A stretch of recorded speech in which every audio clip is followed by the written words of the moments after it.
October থেকে ডিসেম্বরের মাসের মধ্যে বাজারে বা রাস্তার আশেপাশে এই জিনিসটা অনেকেই দেখে থাকবেন। এটাকে বলা হয় চুকাই ফল বা মেস্তা ফল। এটা দিয়ে বিভিন্ন রকম ঝাল বা মিষ্টি আইটেম তৈরি করা হলেও আমি আজকে এই ফল দিয়ে জ্যাম তৈরি করব। তো সেই রেসিপিটি আপনাদের সাথে শেয়ার করছি। প্রথমেই আমি ফলগুলো নিয়ে নিচ্ছি এবং এই ফলের যে উপরে লাল আবরণ এটাই শুধুমাত্র ব্যবহার করা হয়।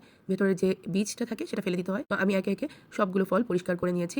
এখন এগুলোকে একটা পাত্রে নিয়ে নিব। এগুলোকে ভালোভাবে পানি দিয়ে কয়েকবার ধুয়ে নিব। ধোয়া হয়ে গেলে এগুলোকে ছেঁকে নিয়ে একটা পাত্রের মধ্যে নিয়ে নিচ্ছি। এখন এতে 1 কাপ পরিমাণ পানি দিয়ে দিব। পানি দিয়ে এটাকে আমি চুলায় বসিয়ে দিলাম, ঢাকনা দিয়ে ঢেকে দিব। তো বয়েল হয়ে গেছে ভালোভাবে, একটু নেড়েচেড়ে দিয়ে আবার একটু ঢেকে দিব। সব মিলিয়ে ধরুন 10 মিনিটের মতো এটাকে বয়েল করে নিতে হবে। এরই মধ্যে আমি 1 চা চামচ পরিমাণ লেমন জেস্ট এতে অ্যাড করে দিলাম। যেহেতু এই ফলের আলাদা কোনো ফ্লেভার নেই, লেমন জেস্টটা অ্যাড করলাম যাতে একটা ফ্লেভার থাকে লেবুর। এখন একটা হ্যান্ড ব্লেন্ডারের সাহায্যে এটাকে ব্লেন্ড করে নিয়ে আমি ছাঁকনি দিয়ে ছেঁকে নিলাম। আমি যেহেতু হ্যান্ড ব্লেন্ডার ব্যবহার করছি তাই গরম অবস্থায় এটাকে ব্লেন্ড করে নিয়েছি। আপনারা একটু ঠান্ডা করে ব্লেন্ডারের জারে ব্লেন্ড করে নিতে পারেন। ছেঁকে নেওয়া অংশটা এবার একটা পাত্রে নিয়ে এতে আমি চিনি দিয়ে দিলাম 1 কাপ আর 1 চিমটি লবণ। যেহেতু এটা টক ফল, প্রচন্ড টক, টেস্ট অনুযায়ী চিনিটা ব্যালেন্স করে নিতে হবে। তো এখানে আমি আরো আধা কাপ চিনি অ্যাড করে দিলাম। এবার এটাকে নেড়ে চেড়ে জাল করে নিতে হবে। কিছুক্ষণ পরে উপরে যে ফেনাগুলো ভেসে উঠবে এটাকে আমি একটা ছাঁকনির সাহায্যে তুলে ফেলে দিব। তারপরে আস্তে আস্তে ধিমি আঁচে এটাকে নাড়তে থাকবো আর ঘন করতে থাকবো। যখন এরকম কনসিস্টেন্সি আসবে তখন এটাকে নামিয়ে নিব। হালকা একটু ঠান্ডা হলে এটাকে একটা কাঁচের জারে ভরে নিব। পুরোপুরি ঠান্ডা করা যাবে না, এতে করে জমাট বেঁধে যাবে।